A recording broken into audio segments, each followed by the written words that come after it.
Je vais maintenant parler de la façon dont la recherche publique aide l'industrie privée, ou plutôt de la façon dont l'industrie privée pille la recherche publique. Les industriels déclarent que la recherche et le développement, c'est 20% de leurs dépenses et que c'est donc beaucoup d'argent. Cette proportion est en réalité équivalente à celle consacrée à la recherche dans d'autres secteurs industriels, comme l'aéronautique par exemple. Et surtout, ils oublient de préciser qu'une grande partie des dépenses de recherche est supportée par la collectivité. Les États-Unis, où pourtant l'initiative privée est sans cesse valorisée, ont été les premiers à réaliser des investissements publics massifs dans la santé. C'est ainsi qu'en 1971, Nixon a fait voter une loi fédérale pour lancer un plan cancer. Tout comme Kennedy avait lancé les Américains à la conquête de la Lune, lui les conduirait à vaincre le cancer. Les sommes investies ont été énormes.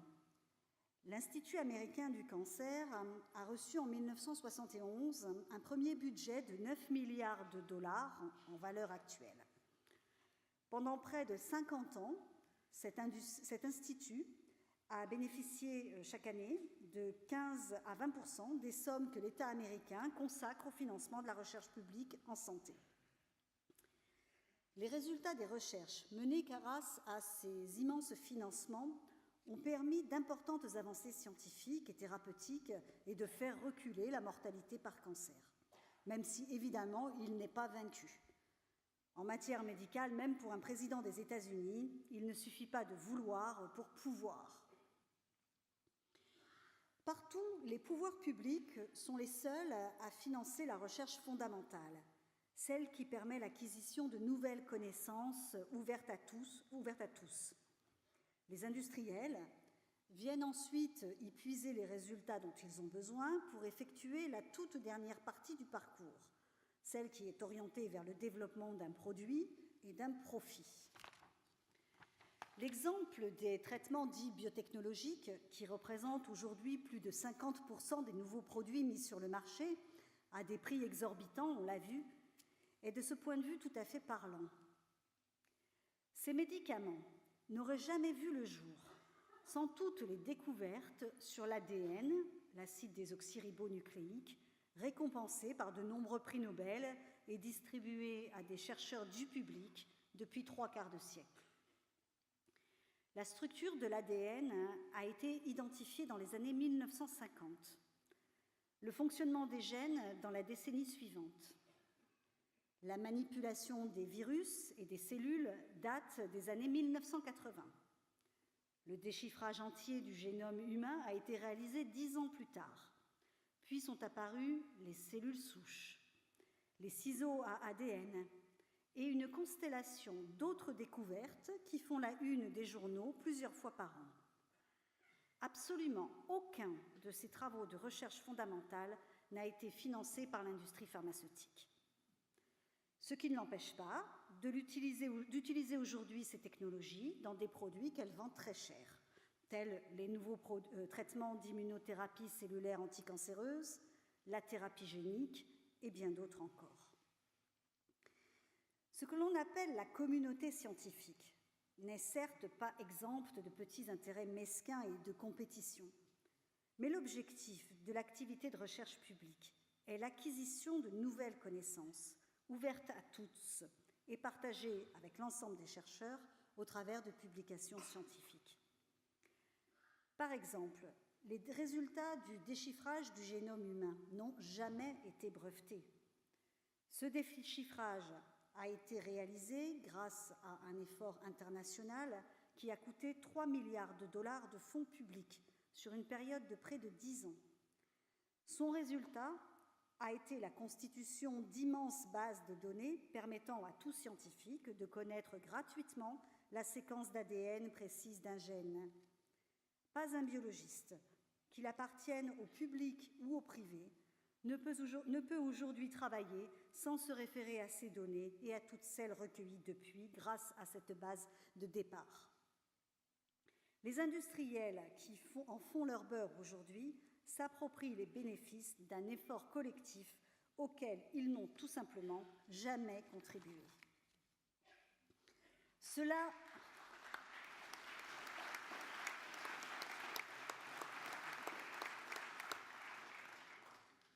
ne les empêche pas de se plaindre sur ce que leur coûterait la recherche, ce qu'ils appellent le prix de l'innovation, et sur les risques quasi insupportables qu'ils prennent tous les jours.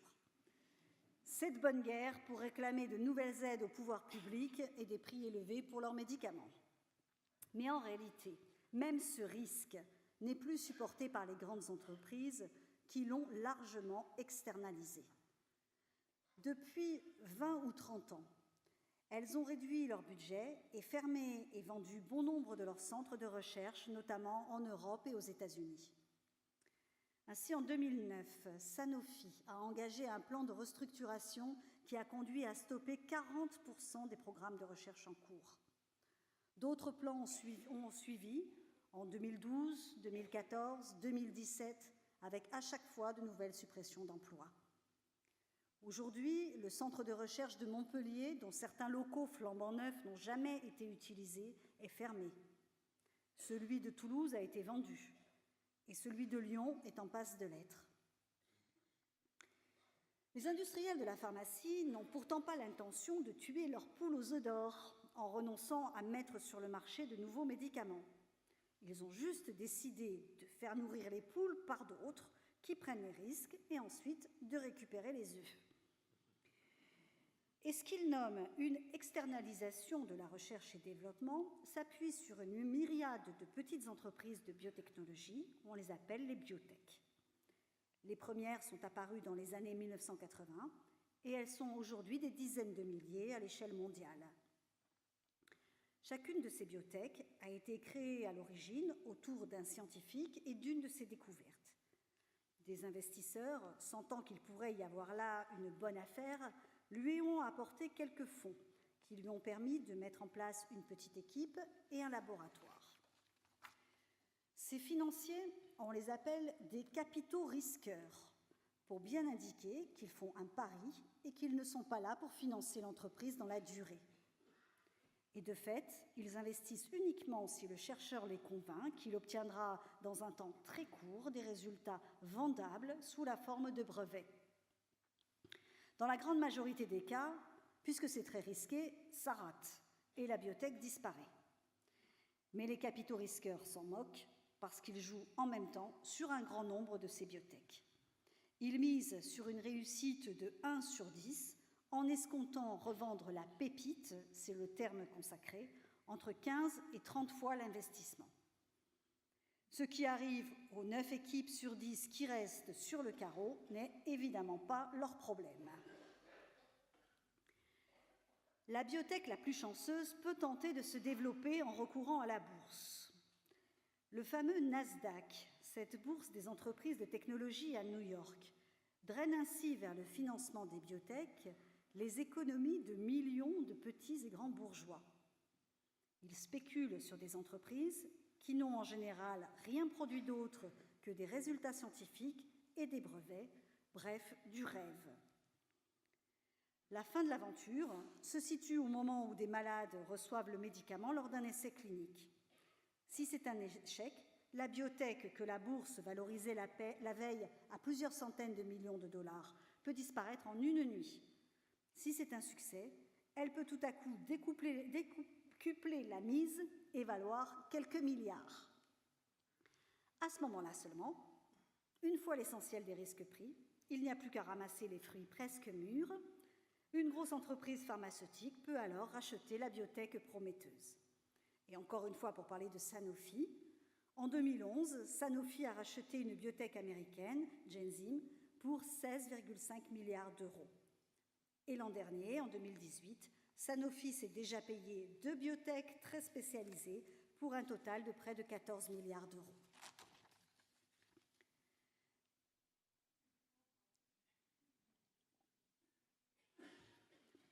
Les capitaux de l'industrie pharmaceutique sont drainés vers la finance. Pendant ce temps, les sommes consacrées aux investissements productifs reculent sans cesse. Des usines sont fermées ou vendues. Des installations sont usées jusqu'à la corde. Des travailleurs sont licenciés.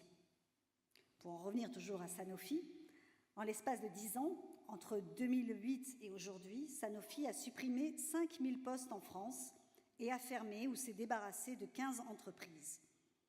Il y a un mois encore, elle a annoncé un nouveau plan de suppression d'emplois, cette fois en utilisant la possibilité de rupture conventionnelle collective ouverte par les récentes lois travail.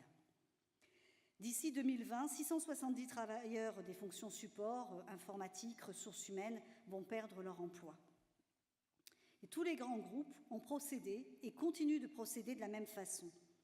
Récemment, Novartis a annoncé la suppression de plus de 2000 emplois en Suisse et projette de faire passer ses effectifs mondiaux de 124 000 à 100 000 d'ici 2022. Et je vous ai parlé du rachat début janvier d'une biotech Celgene par Bristol Myers Squibb, BMS, pour 65 milliards d'euros. Eh bien, quelques jours auparavant, BMS finalisait la revente de son usine d'Agen, dans le Lot-et-Garonne, où 1250 travailleurs fabriquent des médicaments classiques et pas très chers, comme le Dafalgan, l'Efferalgan ou l'aspirine UPSA. Mettre la main sur des biotech en vue d'une valorisation boursière, tout en se débarrassant des usines de chimie où l'on produit de vieux médicaments, c'est la politique menée par les grands groupes aujourd'hui. Alors parlons justement de la production. Pour produire des médicaments, il faut d'abord fabriquer les principes actifs, ceux qui ont un effet thérapeutique. C'est ce qu'on appelle la production primaire. C'est un peu de la cuisine, mais avec des équipements lourds, des extracteurs, des réacteurs, des fermenteurs. Les ouvriers manipulent des produits toxiques, allergisants, voire cancérigènes. Ensuite, il faut mélanger les principes actifs à des excipients, du sucre, de l'amidon, des colorants, en leur donnant une forme particulière, par exemple une gélule, un sirop, une crème, un comprimé. C'est l'étape de l'assemblage, encore appelée production secondaire. Et ensuite, il y a toutes les étapes de conditionnement, la mise sous blister, en boîte, en flacon, l'insertion des notices et tous les contrôles de qualité aux différents stades de la production. Depuis une vingtaine d'années, les grandes entreprises pharmaceutiques ont largement externalisé la production. Une bonne partie de la production primaire, en tout cas celle qui concerne les médicaments issus de la chimie, est désormais souvent réalisée à l'étranger, particulièrement en Chine ou en Inde, où les grandes entreprises profitent d'une main-d'œuvre moins chère et de réglementations sanitaires plus souples. Et la production secondaire, encore souvent réalisée sur le territoire, est de plus en plus cédée à des sous-traitants. Dans le jargon pharmaceutique, comme dans celui de la mode vestimentaire, ces sous-traitants sont appelés des façonniers. Alors ces façonniers, Fareva, Famar, Delpharm ou d'autres, sont peu connus du grand public. Ils n'ont ni la taille des Big Pharma, ni leur richesse, mais ils ne sont pas à plaindre non plus. Ainsi, l'entreprise Delpharm emploie environ 3000 personnes dans 9 usines en France, et son patron, Sébastien Aguettant, est l'héritier du laboratoire lyonnais Aguettant, fondé au XIXe siècle. La particularité des façonniers, c'est de produire dans une même usine, parfois sur la même chaîne, des médicaments vendus sous des marques différentes et pour de nombreux clients, qui peuvent être les grandes firmes, les Big Pharma, mais aussi des fabricants de génériques ou encore des entreprises de cosmétiques, de produits vétérinaires ou de compléments alimentaires. Je vais prendre l'exemple de l'usine Famar de Saint-Genis-Laval à côté de Lyon.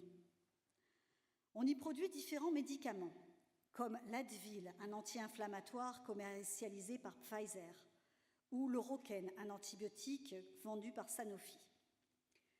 L'usine de Saint-Genis-Laval appartenait au groupe Sanofi. Il s'appelait alors Sanofi Aventis, qui l'a cédé en 2004 à Famar. Or, non seulement Famar n'eut rien à débourser, 2 € symboliques, mais au contraire, il bénéficia d'une enveloppe pour ses investissements, d'un chiffre d'affaires garanti pendant 2 ans et puis d'un portefeuille de produits Sanofi jusqu'à la fin 2011. L'entreprise Famar appartenait jusqu'à peu à une famille grecque, la famille Marinopoulos, qui, avant de se lancer dans la pharmacie et d'acquérir plusieurs usines en Europe, était surtout connue pour être propriétaire d'une chaîne de supermarchés en Grèce. Depuis l'achat en 2004, quasiment aucun investissement n'a été réalisé dans l'usine. Ces dernières années, la famille Marinopoulos, connaissant des difficultés en Grèce, a allègrement pompé les finances du groupe en prélevant des dividendes et en ponctionnant de l'argent pour acheter diverses sociétés plus ou moins bidons, en particulier dans l'immobilier. Depuis 2013, elle ne paye plus régulièrement ses fournisseurs, ce qui entraîne des retards dans la production et dans les livraisons. Une fois, c'est le sucre nécessaire à l'enrobage des comprimés qui manque. Une autre fois, c'est l'encre pour imprimer les notices. Il y a quelques mois, les usines Famar ont été revendues à un fonds d'investissement grec, Pillarstone, qui risque fort de continuer la curie. Alors, le mode de production capitaliste a un fonctionnement général aberrant, qui entraîne des conséquences graves dans tous les domaines, mais elles sont particulièrement dramatiques dans le domaine de la santé. Par exemple, les pénuries de médicaments sont de plus en plus courantes. Cela alors même que l'industrie a largement les capacités de satisfaire l'ensemble des besoins. Ainsi, en 2017, en France, 530 médicaments se sont retrouvés en rupture d'approvisionnement.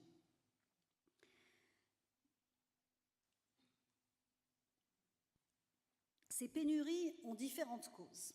Parmi elles, la politique du flux tendu, du zéro stock, appliquée dans la plupart des usines sous prétexte qu'immobiliser des stocks reviendrait cher.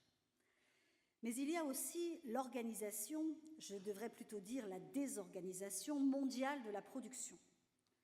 Il peut arriver en effet que seules quelques usines, voire une seule dans le monde, fabriquent un principe actif indispensable à plusieurs spécialités ou un excipient utilisé dans des centaines de produits. Des malades peuvent être privés d'un médicament essentiel parce qu'une usine, à l'autre bout du monde, connaît des difficultés. Ce peut être une chaîne de production arrêtée, de mauvais contrôle qualité, la mise à l'arrêt d'une usine en Chine à cause d'un pic de pollution atmosphérique.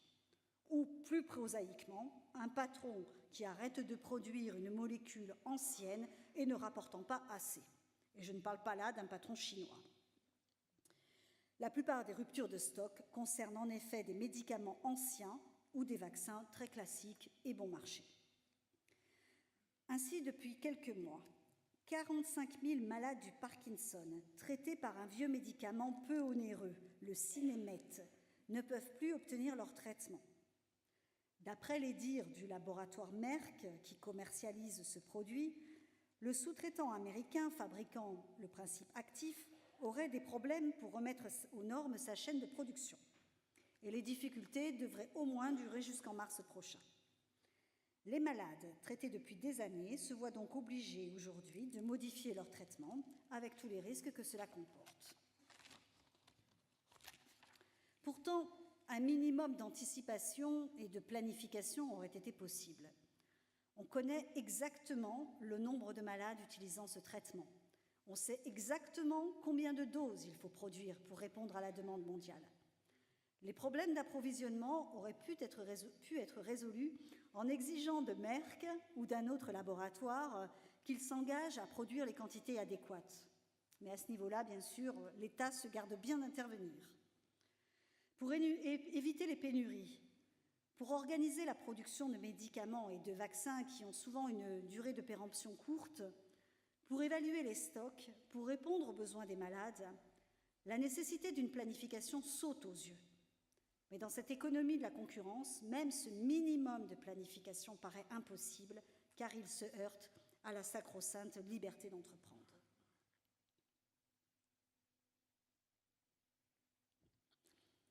La devise des capitalistes, c'est « après moi le déluge ». Ils ne se sentent responsables de rien, ni des conditions de travail des salariés, et encore moins quand il s'agit de sous-traitants, ni des conséquences environnementales de leur système. Par exemple, on sait qu'une partie des perturbateurs endocriniens présents dans l'environnement a pour origine les médicaments, et en particulier les hormones des pilules contraceptives. Les femmes sous pilule excrètent dans leur urine des hormones qui passent dans l'eau des rivières où elles perturbent le développement embryonnaire de certains poissons.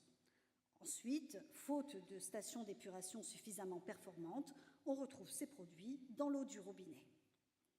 Et c'est la même chose pour la plupart des médicaments qui se retrouvent dans l'eau, soit telle qu'elle, soit le plus souvent après avoir été dégradés par notre organisme, c'est ce qu'on appelle des métabolites. L'industrie pharmaceutique s'en désintéresse complètement. Aucune étude n'a été réalisée pour évaluer les conséquences à long terme sur l'environnement et sur la santé humaine de l'exposition à ces doses minimes, mais sur de très longues durées. Les industriels ne se sentent pas plus concernés par des pollutions encore plus directes et encore plus visibles. L'été dernier, l'usine de Sanofi à Mourinx, dans les Pyrénées-Atlantiques, a dû fermer précipitamment. Une inspection avait révélé des dépassements astronomiques de rejets de polluants, dont un, le bromopropane, était classé par l'Organisation mondiale de la santé comme cancérogène, mutagène et susceptible d'altérer la fécondité. Les quantités rejetées étaient plus de 100 000 fois la norme autorisée. 2 cheminées sur 3 du site n'avaient jamais fait l'objet d'aucun contrôle pourtant obligatoire. En outre, de la dépakine, un médicament antiépileptique produit sur le site, s'échappait de façon anormale d'une installation vieillie et mal entretenue. Après avoir affirmé que les riverains n'étaient pas exposés à ces rejets toxiques, Sanofi a rétropédalé et a arrêté l'usine pour travaux de maintenance. Puis elle a redémarré la production pendant quelques semaines avant un nouvel arrêt, puis une nouvelle reprise depuis novembre dernier. Depuis, il paraît que tout va bien, c'est le préfet qui l'a dit. On comprend que les riverains et les salariés aient du mal à faire confiance. Et encore, on peut se dire qu'ici, il existe des règles, certes contournées, mais quand même des règles, ce qui n'est pas le cas dans bien des régions du monde.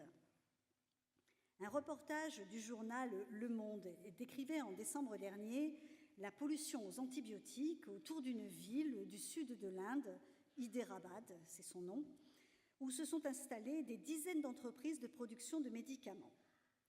On y retrouve toutes les grandes firmes, les Merck, Sanofi, Pfizer, Novartis, les génériques, leurs filiales.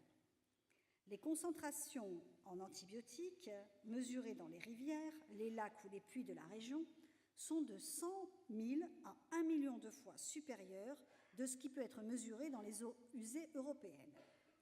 Et comme dans les eaux stagnantes, les mares et l'eau qui sert à l'irrigation, et comme les eaux stagnantes, les mares et l'eau qui sert à l'irrigation sont un lieu de prédiction, d'élection pour la multiplication des bactéries, celles-ci, au contact des nombreux antibiotiques, deviennent elles-mêmes résistantes. Et tant pis pour les conséquences à long terme.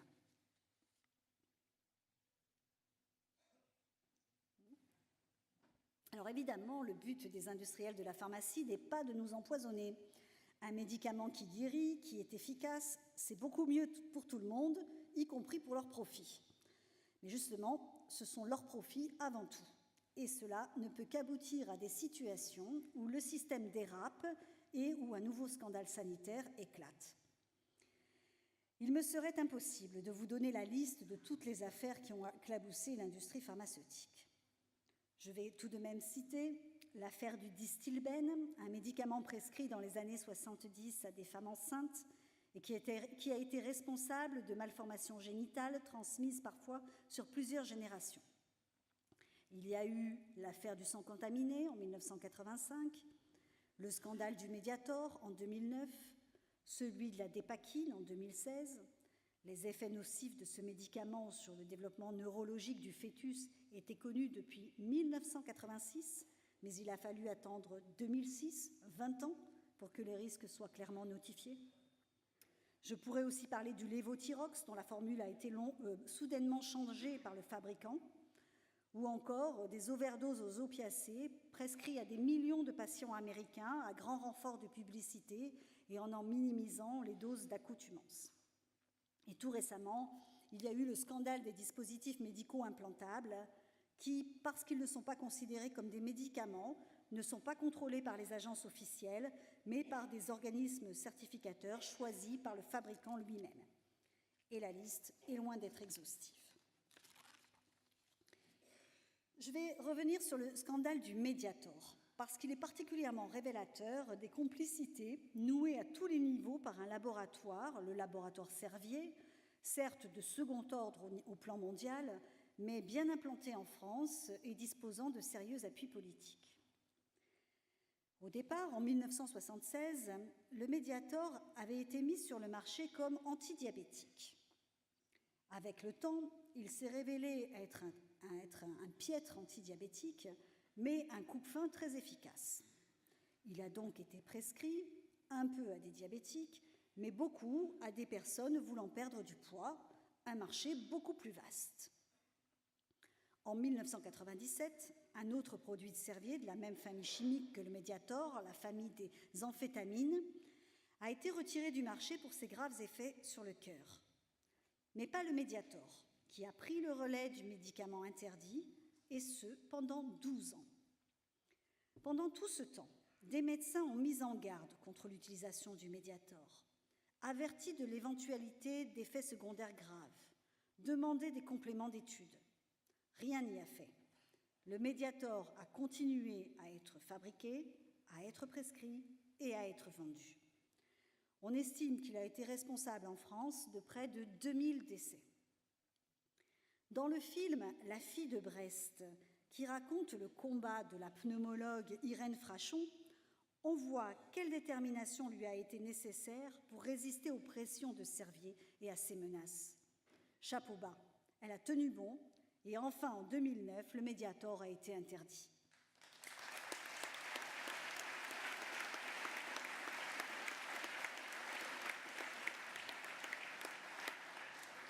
Dans cette affaire du Mediator, les responsabilités des politiques sont évidentes. Les ministres de la Santé, qu'ils soient socialistes comme Aubry ou Kouchner, ou de droite comme Bachelot et Bertrand, tous ont laissé faire. Ils se sont aplatis devant Servier et l'ont soutenu. C'est que Jacques Servier était un des fleurons du capitalisme français. Il était un habitué des salons gouvernementaux. Et il a été décoré par Mitterrand en 1985, par Strauss-Kahn en 1992, par Chirac en 2002 et par Sarkozy en 2009. Ça s'est arrêté après. Il est mort. À chaque nouveau scandale sanitaire, les journalistes puis les autorités déclarent « plus jamais ça ». Et ils mettent en évidence parfois de pures malversations, souvent des actes de corruption et toujours des failles dans la surveillance par les organismes de contrôle. Il s'ensuit alors soit une nouvelle loi, soit le toilettage d'une ancienne, soit la mise en place d'un nouvel organisme de contrôle ou d'une nouvelle commission. C'est ainsi qu'en 1978, après le scandale du Distilbène, a été mise en place la direction de la pharmacie et du médicament, placée sous contrôle direct du ministère de la Santé. En 1993, suite à l'affaire du sang contaminé, a été créée l'Agence du médicament. En 1999, après la crise de la vache folle, elle a été remplacée par l'Agence française de sécurité sanitaire des produits de santé, AFSAPS. Puis, en 2012, après l'affaire du Mediator, elle est devenue l'Agence nationale de sécurité du médicament, ANSM. Quel sera le nom de la prochaine agence? Les paris sont ouverts.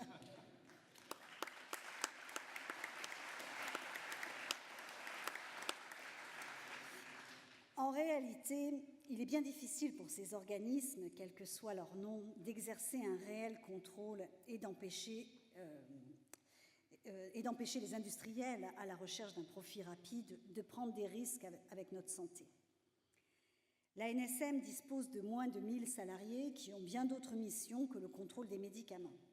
Et le plus souvent, ce sont des experts extérieurs qui sont mandatés pour réaliser les évaluations médicamenteuses. Alors exiger, comme le font certains, que les experts n'aient aucun lien avec l'industrie pharmaceutique n'a pas de sens. C'est aujourd'hui impossible. En effet, les experts sont choisis, et heureusement, parmi les médecins spécialistes les plus compétents dans leur domaine thérapeutique et dans leur spécialité. Or, les plus compétents sont justement ceux qui travaillent avec et dans les laboratoires de l'industrie pharmaceutique, ces laboratoires qui mettent au point les nouveaux médicaments et les nouveaux protocoles thérapeutiques. Et il n'y a donc pas à s'étonner si, au bout du compte, le contrôleur et les contrôlés sont les mêmes personnes. Et sans même parler de corruption directe, c'est tout le système qui est biaisé par des intérêts financiers.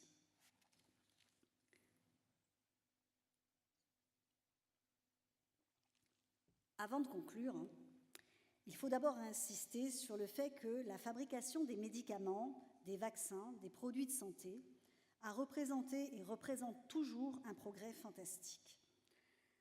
En France, l'espérance de vie a doublé depuis 120 ans, passant grosso modo de 40 ans en 1900 à 80 ans aujourd'hui.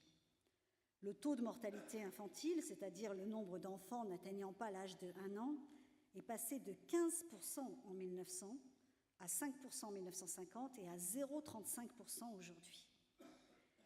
L'hygiène, l'accès à l'eau potable et à des aliments de bonne qualité sanitaire ont joué bien sûr un grand rôle dans cette amélioration. Mais la baisse de la mortalité infantile a surtout eu pour origine la généralisation de programmes de vaccination et l'utilisation d'antibiotiques.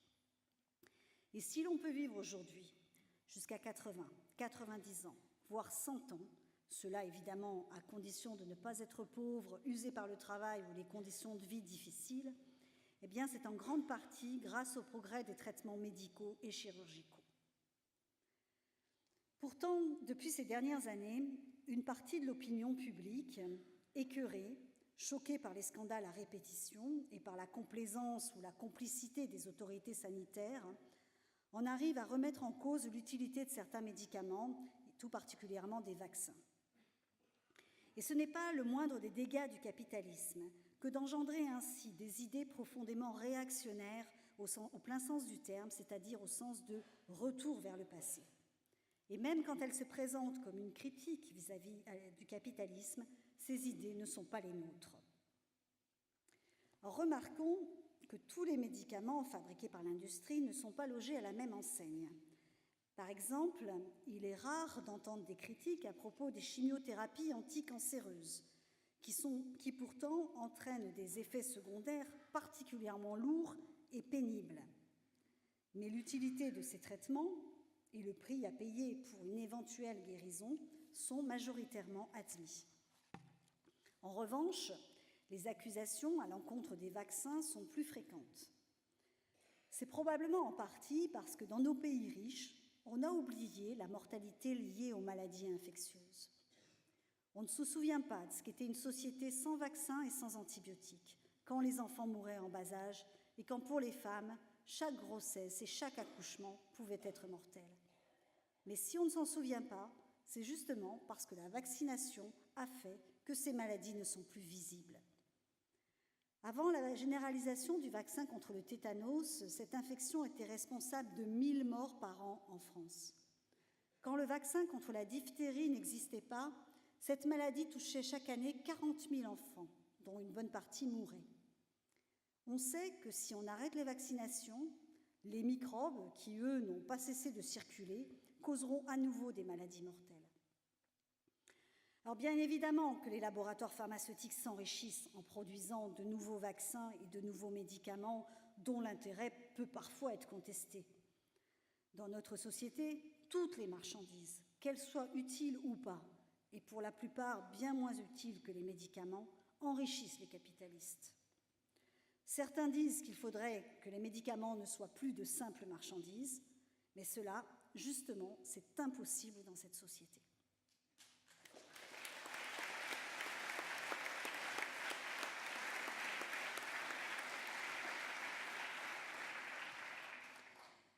La plupart de ceux qui critiquent l'industrie pharmaceutique ne vont pas jusqu'à remettre en cause le système capitaliste. Les critiques émanent souvent d'une fraction de la petite bourgeoisie qui en appelle à davantage de transparence, de traçabilité, de respect pour la santé, tout comme pour l'alimentation, la pollution, le climat. Mais elle reste socialement dans le cadre étroit de ses propres préoccupations et prisonnière de son respect de la propriété privée. Sa perspective se limite à rêver d'un capitalisme meilleur, plus soucieux des hommes et de la nature, à engommer les excès. Elle compte sur les pouvoirs publics pour intervenir et limiter les abus. Et elle se lamente du fait que l'intérêt des multinationales passe avant l'intérêt général. Comme si ce n'était pas la règle et le fonctionnement normal d'une économie capitaliste dans laquelle les États sont au service de la classe bourgeoise. Tant que le capitalisme existera, tant que l'économie sera basée sur la propriété privée des moyens de production et sur la concurrence, tant que la santé sera un marché et les médicaments des marchandises, il est illusoire d'espérer que la santé soit un droit pour tous.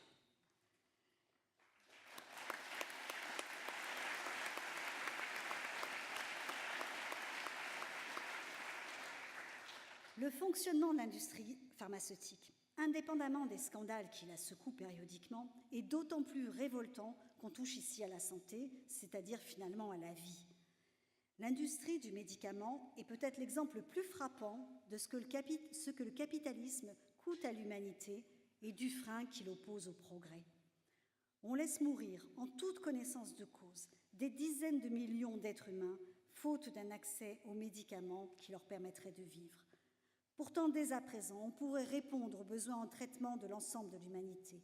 On pourrait prévoir et organiser la production et l'acheminement des médicaments et vaccins nécessaires. Les usines, les moyens de fabrication et de transport existent. Mais cela ne suffit pas. Dans ce mode de production capitaliste, il ne suffit pas d'avoir besoin, il faut pouvoir acheter. Il ne suffit pas de dénoncer le capitalisme, il faudra le détruire.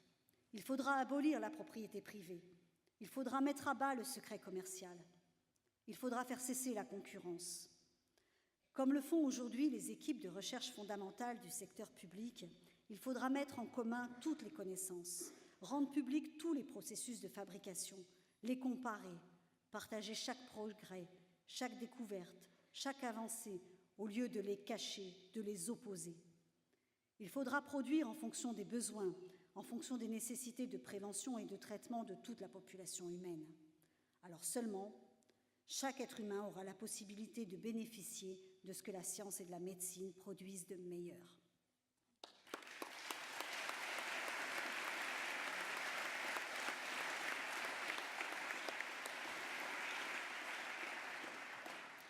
Que seront ensuite la médecine et la science dans une société communiste ? Eh bien, elles seront bien différentes en tout cas. La science ne s'est pas développée entre les quatre murs d'un laboratoire ou d'un hall de conférence, disait Trotsky devant des chimistes en 1925. Elle a été dépendante de la société humaine qui y a reflété sa structure, ajoutait-il.